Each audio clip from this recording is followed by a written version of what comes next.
Wait 1 second. There we go. Hello, everyone.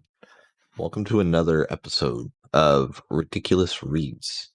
So you're probably thinking, uh, what's going on? Why is my video a little choppy and everything? Well, I'm testing out this new streaming service called Haps.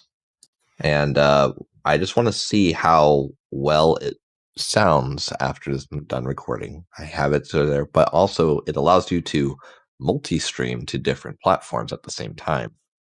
So right now, if you have my YouTube channel, well, the other YouTube channel, which no one has because I don't advertise it, then you'll see that I am live there for the first time, actually the first video ever.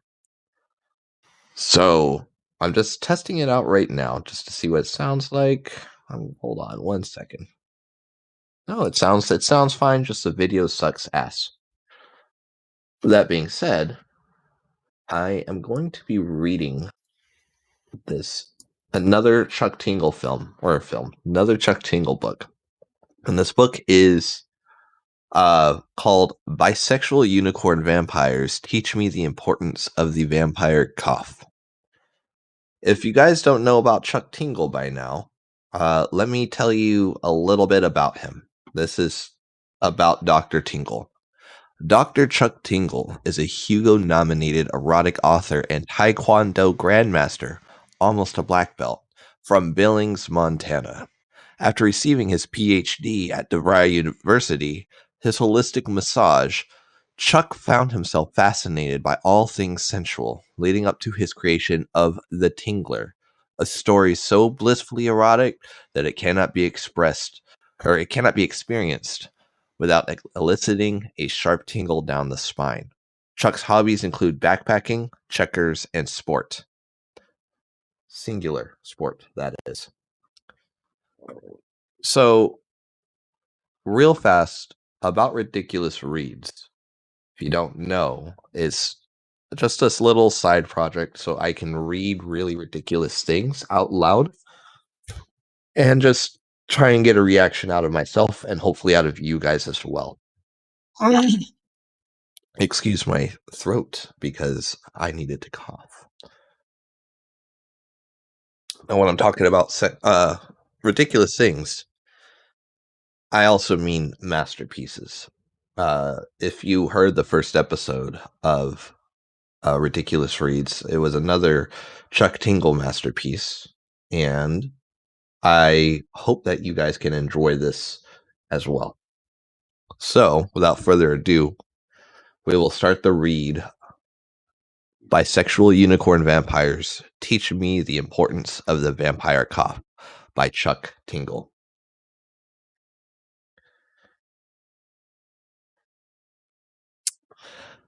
As a healthcare professional, I can't remember a time when I was more exhausted than this.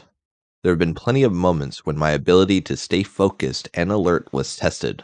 Late nights at the hospital where I held myself together for hours, or even days longer than I expected. But nothing compares to what it's been like dealing with a trotting plague. The trotting plague is a strange illness that has come on quickly, causing anyone infected to begin a sudden and playful prance, their knees high and their hands out as they were pretending to be a pony. These trotters feel the compulsion to prance around in this way for an entire day, at which point they tucker out and the symptoms subside. By that time, however, they've already infected a countless number of others who will soon begin a similar trot. But why does it matter, some might ask? They're just trotting playfully around. It's true. There are worse things than trotting at that an illness can compel you to do. But that's exactly the point. Trotting is a pure and playful activity, something that should never be done through the force of a foreign influence. In the name of all that is good in this world, Buck Tangle will stand up and fight for the sanctity of your wholesome, decent trot. It's that kind of commitment to helping others that drove me to being a doctor in the first place. I'm not just any doctor either. I'm one of the hard-working medical practitioners who has specifically positioned themselves to help out in an outbreak such as this. Half my time is spent on the ground floor of it all, treating patients and making sure they're getting the proper care they deserve. And the other half is dedicating to finding out ways of stopping these illnesses at their source. I've been staying after hours in the lab, trying to come up with any solution that I can while the world spins on in chaos around me. When I find even the slightest shred of an answer, I pass it along and let this information flow out into the world, hopefully creating policies that could make others just a little bit safer. Washing your hands, that was me. Staying inside and social distancing, I came up with that too. Now, however, I'm at a loss. It appears I've given all the advice that I possibly can, and now there's nothing else I can do to help slow this exponential outbreak.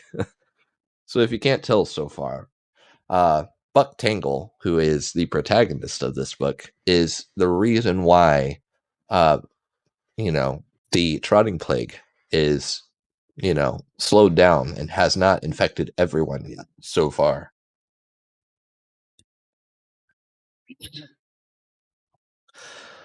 Of course, self-quarantining and social distancing is the best thing people can do right now. But what if they absolutely have to leave the house to see a doctor? How should they behave in the waiting room? Or what if they share a house with someone who isn't sick yet, and there's simply not enough space to keep two people safely apart?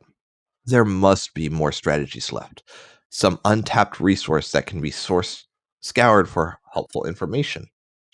Hey, Dr. Tangle, what are you still doing here? A voice cuts through the darkness behind me. I turn around in the dim light of my lab to see my friend and coworker, Bossica Treem, standing in the doorway. Just doing a little more research, I inform her, turning away from my microscope. There's still a few avenues to test. I think if I separate the protein from the trotting plague virus, I can probably isolate some of the factors that drive the high kicks. It's not the whole prance, but it's something. Dr. Treem just stares at me blankly, trying to choose her expression with care. I could tell there's something on her mind, something she's been dying to get out. You should go home, my friend finally says, cracking.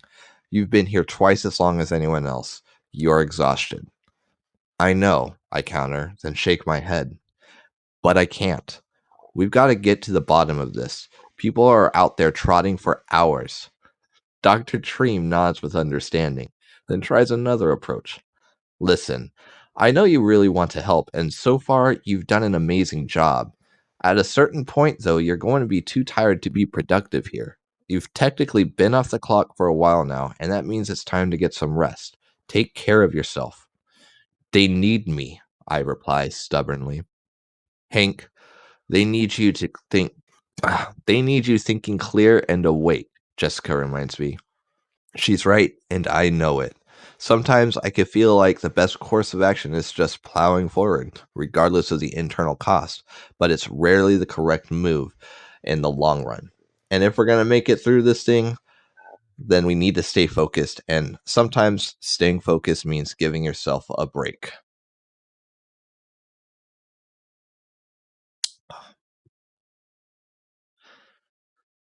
Take the night off, Dr. Treem says directly. Get some rest. I nod in, begrudging the acceptance. You're right.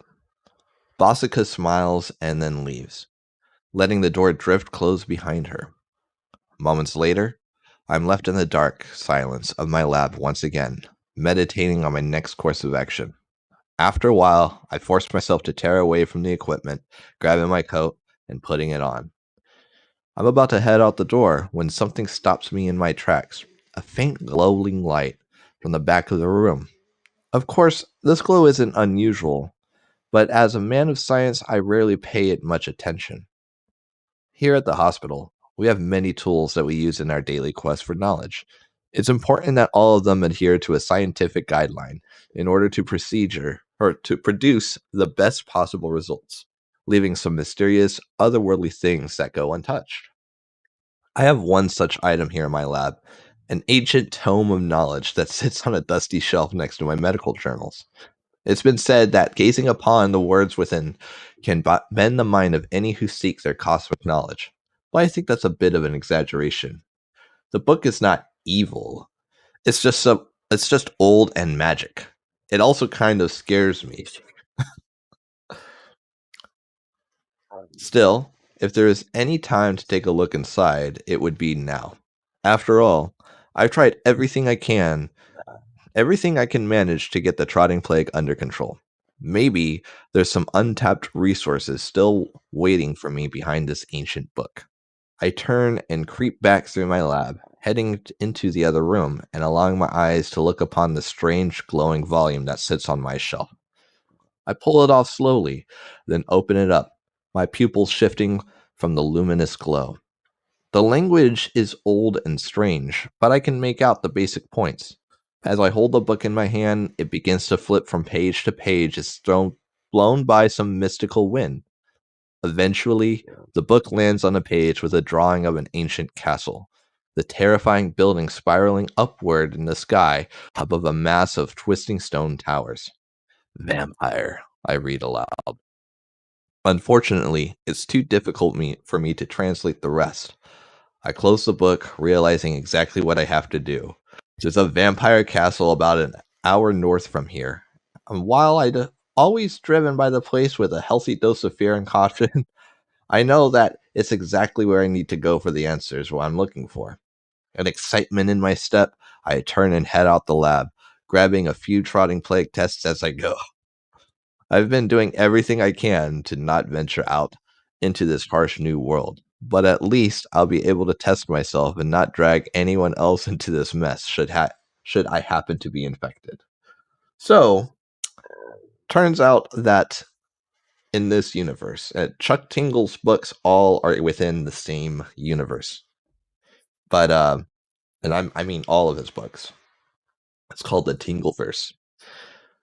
Doctors have access to magic tomes of books, and so I guess that's what we're going to.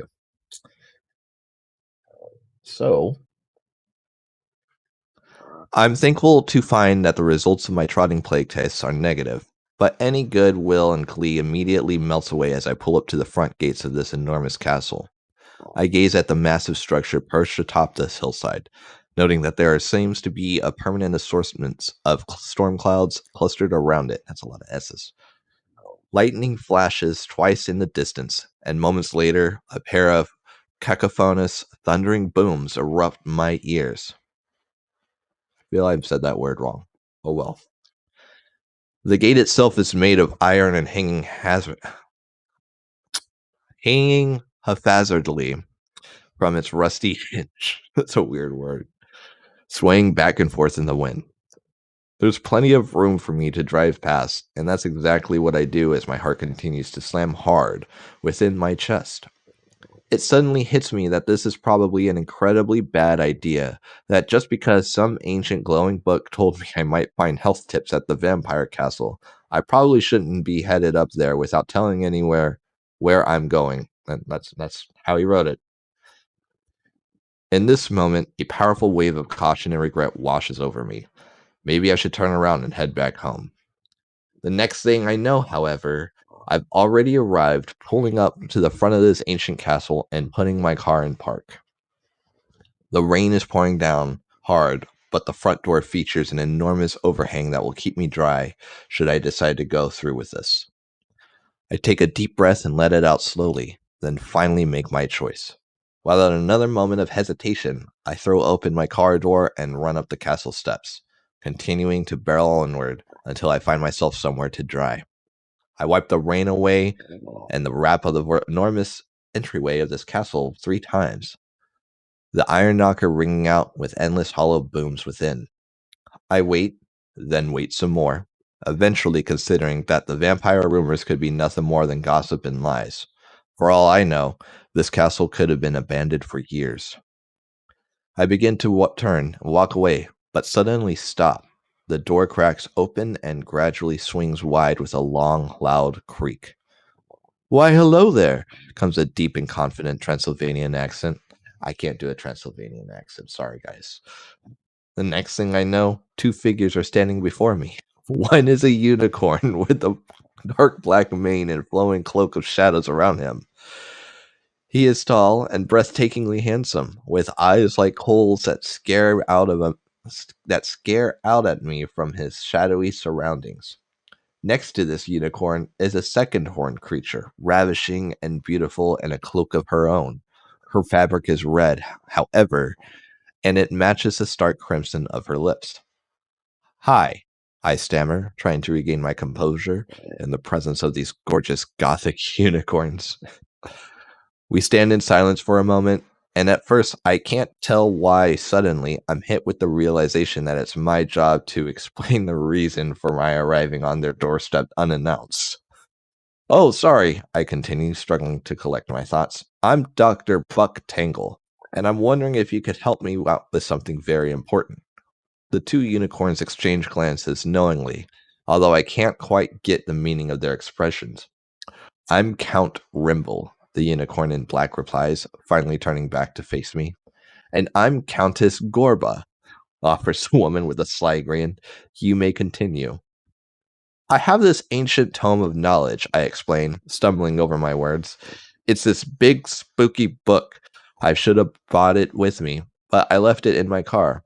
Anyway, this book glows green and it talks to me sometimes. I think it might be twisting my dreams. I don't know. It said I should come see you. See us? Count Rimble questions. But why? Because it told me to find some vampires. I continue awkwardly quieting down as I reach the end of my sentence. By the time I arrived at the final and most important word, I'm barely audible. So I read that wrong, guys. Whoops.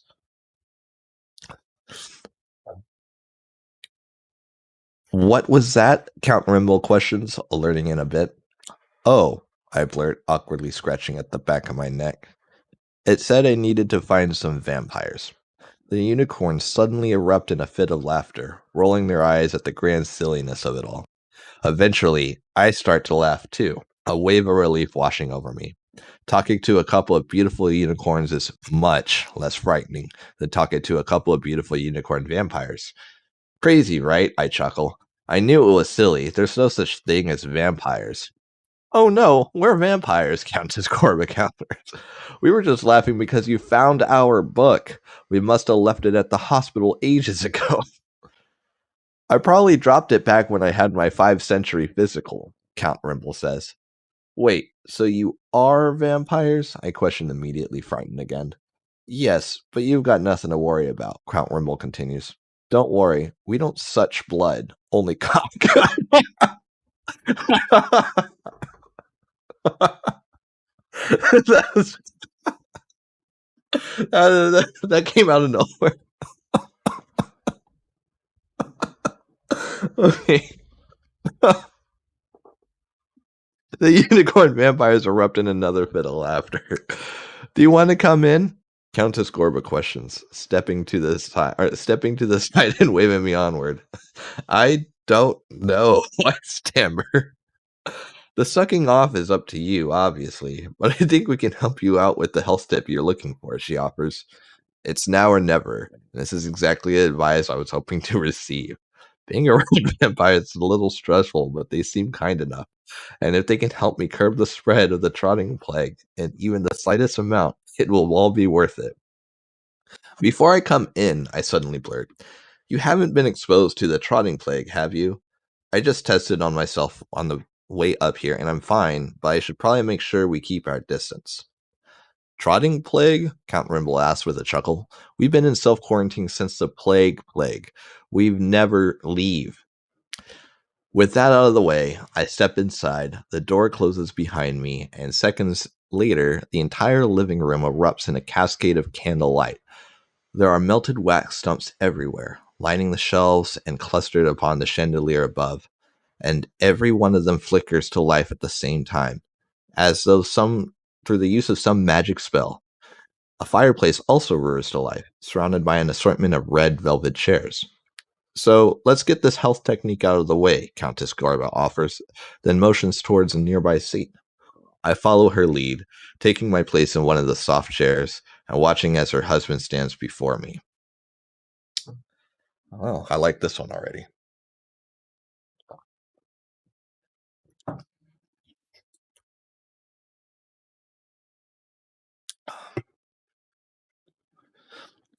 This is called the vampire cough, Countess Gorba begins. It's an ancient technique passed down from generation to generation. It will help fight the spread of many diseases, not just the trotting plague. I'll demonstrate. The Countess pulls her arm back, wrapping her cloak around her face in a traditional vampire pose, and then coughs loudly into her arm. See, the Countess continues after pulling away, instead of just coughing without covering your mouth, you put your arm in front of it like a vampire. So it's so simple, yet so elegant. I've been in medical practice for years and never once did such a thing. You cover your mouth when you cough? I question. That's right, Countess Corba and Count Rimble replying in unison. What an incredible trick, I continue, and then try it myself. I pull my arm back in a vampire pose and then cough into it, amazed at how much I've blocked the spread of the tiny particles that would have otherwise erupt from my mouth after such a thing. Literally, that's how I cough it anywhere, or even blow my nose. I just. Oh, that's great. Now, this is only one part of the process, Countess Gorba continues. If there's a plague and you're coughing, then you shouldn't be leaving the house at all. However, there are a few rare times that you might need to leave and maybe go to the hospital for treatment, or if you happen to share your home with other people who don't want to get sick. To be clear, the best option during the plague is to stay home.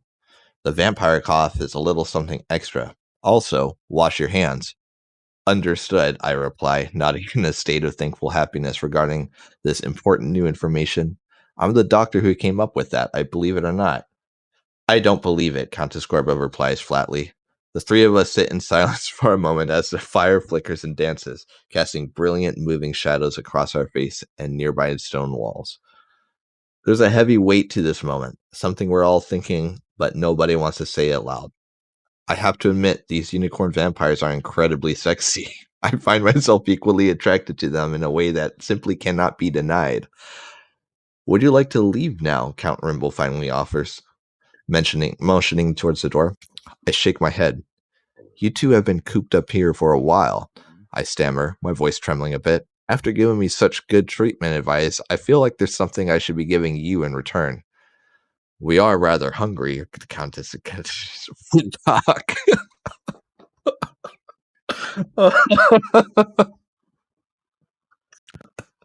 Oh, okay. All right. Uh, the two unicorn vampires approach slowly, every step they take causing my heart to race even faster. Soon enough, they drop down to the floor, crawling their way towards me. When Count Rimble and Countess Gorba arrive, the two of them reach up and begin to unbuckle my belt. They gaze at me with eyes that overflow with an ancient, aching hunger.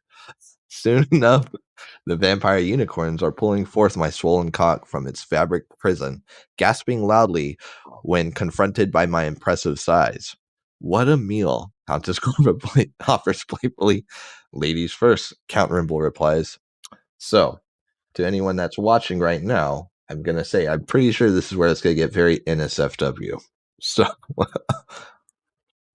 the next thing I know, Countess Gorba is opening wide and taking my rock hard dick between her lips. She begins to pump her head up and down across my length, taking her time with me as her husband cradles my balls with his cool vampire hands.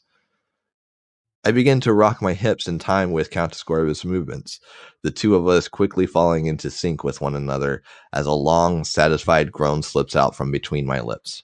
She definitely knows what she's doing. And although the scrape of her long fangs across my shaft gives me pause, she's careful not to stick me with them. After a good while of this, Countess Gorba finally pulls back with a gasp, allowing her husband to have a turn. Count Rimble quickly takes his position in front of me, opening wide and then swallowing my dick. His technique, however, is a bit different than the unicorn countess who came before him. Instead of bobbing up and down, Count Rimble takes me deeper and deeper within his throat, my rod sliding much further into his gullet than I'd ever expect. The vampire somehow relaxes his gag reflex and allows my passage beyond my dick, plummeting into his absolute depths of a stunningly perfectly performed deep throat. The vampire unicorn holds me here for what seems like forever, allowing me to savor the feelings of it being fully consumed. The sensation is incredible, but eventually, Count Rimble is forced to pull back with a gasp, spit dangling in a long, translucent thread that connects his lips to the head to the head of my shaft. Fuck me, I demand. Pound me right now. Without another word, I stand up and strip away from the rest of my clothing, tossing it to the side. Once I'm completely nude, I drop down onto the rug below me, the warmth of the fireplace feeling incredible as it radiates across my bare body. I pop my ass out in front of the vampire unicorns behind me, wiggling my rump from side to side and then reacting back to give myself a playful slap. What are you waiting for? I coo. Without hesitation, Count Rimble climbs down into position behind me. I want to pound your butt, he exclaims in a thick accent.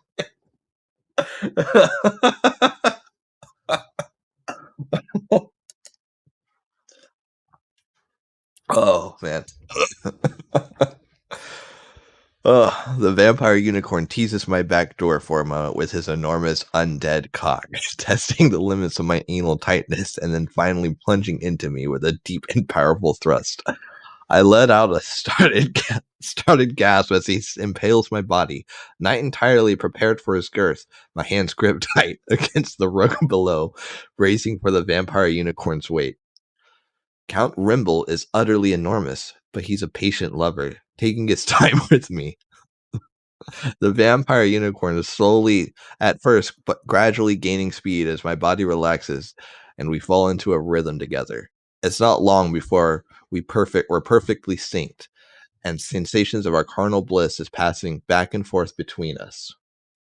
Oh fuck, oh fuck, oh fuck, I start to repeat over and over again, the words falling out of my mouth in a hazy mantra as Count Rimble continues to massage my prostate from within.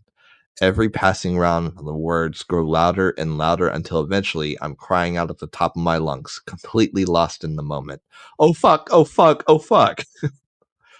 I'm in such a potent trance that I don't even notice the beautiful countess climbing down into position before me. Suddenly, however, I discover that gorgeous vampire unicorn has dropped into the doggy style position as well, her ass backed up against me as she waits for an insertion of her own. Count Rimble and I slow down for a moment, hungrily eyeing up at the beautiful unicorn. Come on, Countess Gorba, coos seductively, offering up a wink. Don't leave me out of this. I smile wide as she backs all the way up against me. The three of us are now creating a long chain of sensuality. The beautiful vampire unicorn, reaches back and takes my cock into her hands, aligning my shaft with her pussy, and then sighing loudly as she slams back against me. I slip deep inside her and appreciating the pleasant tightness of all three of our bodies begin to rock together. It takes a little longer than before to find a rhythm, as there is now one more cog in the machine, but eventually we fall into a pulse that works. The next thing I know, we're all hammering against one another, our moans and groans filling the room and bouncing off the high stone ceilings. I don't even know why it's so funny. The sensations are passing back and forth between us now with such potent efficiency that I'm not sure where I end and they begin.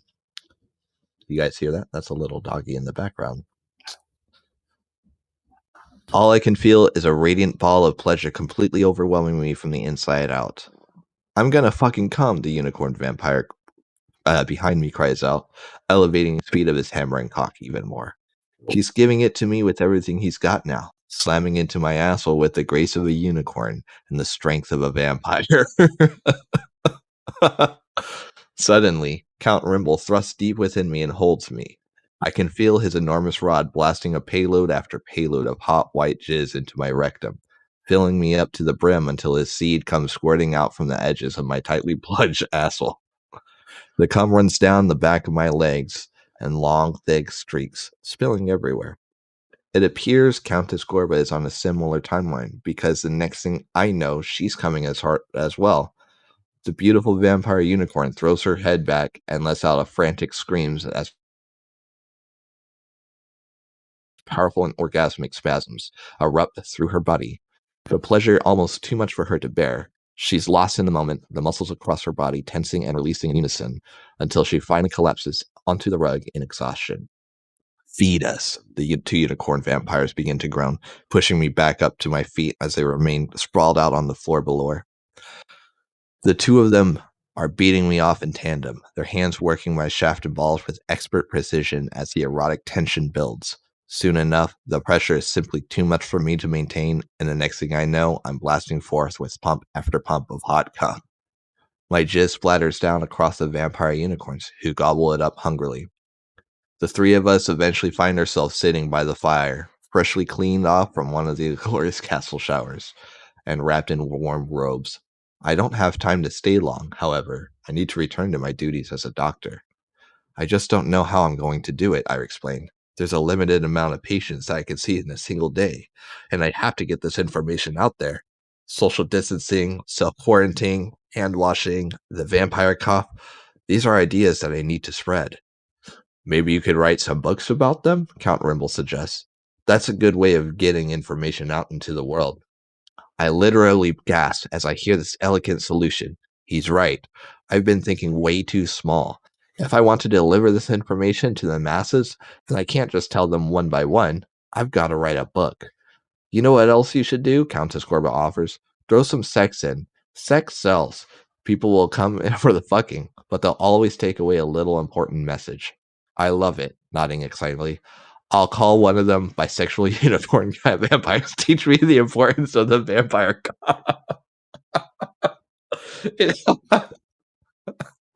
So the author, this was supposed to be a first-person shooter, or first-person story, and I guess the author is the one who did it. Let me see what the author says it. It's by Chuck Tingle, but the doctor's name is like Buck Crimble or something like that. But it's still hilarious. So that's the end of this book.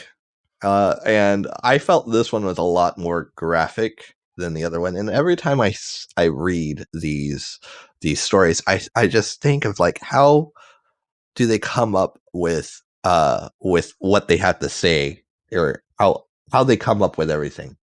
And then I think, wait a minute, I come up with the stuff randomly on the top of my head all the time, especially when I stream. And on that note, you guys should check out my stream. I'll be on tonight at 8 PST. Don't know what I'm streaming yet. But it's at twitch.tv/DasUberstuff. I play video games, and I usually play with a group of people. Teresa is one of those people that I play with. She's in the comments right now. And I literally just play games, drink, and say really, really stupid shit. Some of it's offensive, some of it not. So I will say, moving forward with this, the more important thing is the fact that you can hear me, not really see me. And it looks like it's fine. I should probably put an NSFW tag on this thing, though. I will say that. But without further ado, thank you everyone for another episode of Ridiculous Reads. This is Uber Stuff. I have 2 more of these books I am going through, and if you have any suggestions on what I should read next, that's fairly ridiculous. I would love to take my time in reading it, because I do all the reads that I do blindly. So, without further ado, Godzilla, you already know, Brandon. You already know. Thank you very much for watching, and fuck you.